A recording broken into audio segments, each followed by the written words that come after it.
Ah, yes. Welcome back to Rabbit Reads Skulduggery Pleasant for Chapter 7, Serpine.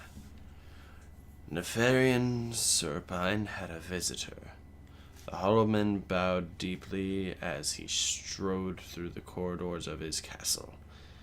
They looked real from a distance, but up close they were nothing more than cheap imitations of life. Their papery skin was a mere expressionless shell, inflated from within by the foulest of gases. It was only their hands and feet that were solid and heavy. Their feet clumped when they walked, and their hands weighted down their arms, so they stood with perpetual stoop. Their number increased the closer he got to the main hall. They were simply creatures, but they did what they were told. And they hadn't known what to make of the visitor. Serpine entered the main hallway. The crowd of hollow men parted, and a man in a dark suit turned to him. "Mr. Bliss," Serpine said politely, "I thought you were dead." "I heard that too," Bliss responded. He was an elegant man of muscle and mass, as tall as Serpine, but whereas Serpine had black hair and glittering emerald eyes, Bliss was bald, with eyes of the palest blue. "In fact, it was a rumor I started. I thought it might make people leave me alone in my retirement." "And has it?" "Unfortunately, no." Serpine motioned for the hollow men to leave them, and then led his guest into the drawing room. "Can I get you a drink?" Serpine asked, heading to the liquor cabinet. "Or is it too early in the day?" "I'm here on business," Bliss said. "Elder business." Serpine turned, gave him a smile. "And how are the elders?" "Worried." "When are they not?" Serpine went to the armchair by the window, watched the sun as it struggled to rise, then settled in his chair, crossing his legs, and waited for Bliss to continue. The last time they had been in the same room together, they had been trying to kill each other, while a hurricane tore the place down around them. The very fact that Bliss remained standing right now told Serpine he was thinking the same thing. Bliss was wary of him. "The elders called me in because 5 days ago 2 of their people went missing. Clement Gale and Alexander Slake." "How very unfortunate. But I don't believe I've ever had the pleasure of meeting either of them." "They were assigned to observe you from time to time." "Spies?" "Not at all. Merely observers. The elders thought it prudent to keep tabs on a few of Malevolent's followers, to make sure no one strayed from the terms of the truce. You were always at the top of that list." Serpine smiled. "And do you think I had something to do with their disappearance? I'm a man of peace these days, not war. I seek only knowledge." "You seek secrets." "You make that sound so sinister, Mr. Bliss.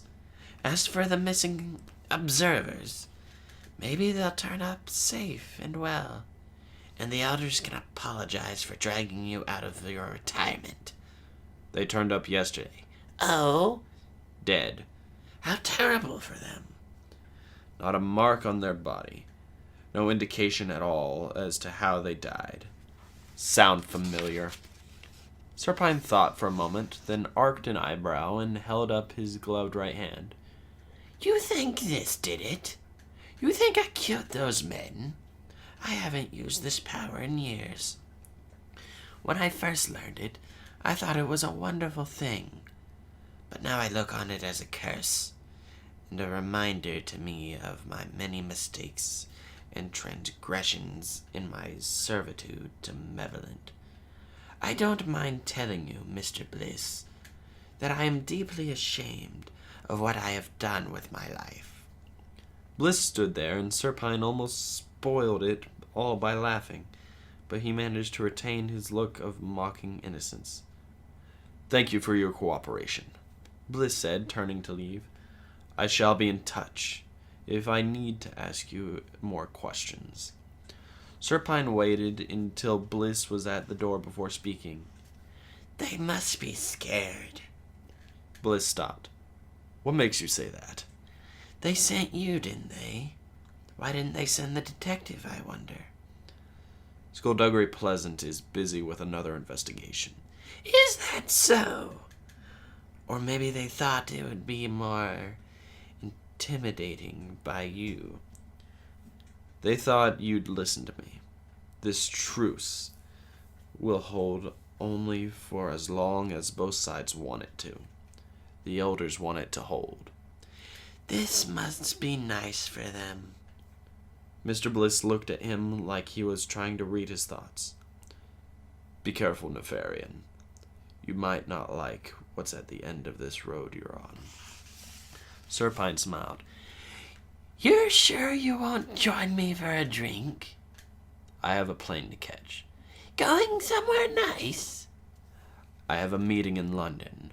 I hope that goes well for you. We'll have a drink some other time then. Perhaps. Mr. Bliss inched his head in a small bow and left. Now, as short as that chapter is, that is where this will end.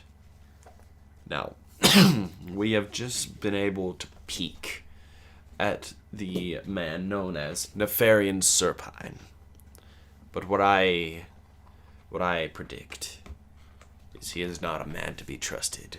With his gloved hand, he could have many possibilities. But we will find that out later. So thank you all for watching, or for listening to this. If you liked it, you know what to do.